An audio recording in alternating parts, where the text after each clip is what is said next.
Okay, we're here at jump 3, the Safari Champness question, which is a ditch and brush fence. It's the third fence on the course. Quite a reasonable ditch, but... Yeah, I think for the start of the course again, we've jumped down into it so you guys can clearly see what the ditch is going to be like. For us as riders, when we're galloping to it, it's important that we don't focus on this ditch itself. We've got a nice ground line at the front here. We've got to run in still slightly downhill to it, but I actually think despite the ditch here, this is a case of just cantering to it, set them up slightly, but jump out of our stride a bit. The ground rises slightly, come into this. Always when you're building a ditch like this, it makes it much easier to jump. If you have those last 2 or 3 strides on slightly the up, then your horses aren't looking down into the bottom of it quite so much.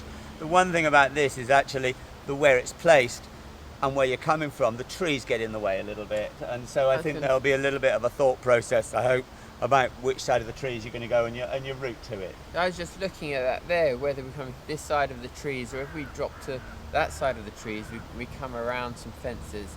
And for me, when I'm looking at a course like this or a fence like this, it's as much about where I'm going after the fence that determines my route to the fence. So I want to know if I'm heading up that way now, I think I want to come down here. So I think you will do, because I think you've got to land and turn up the road. Yeah.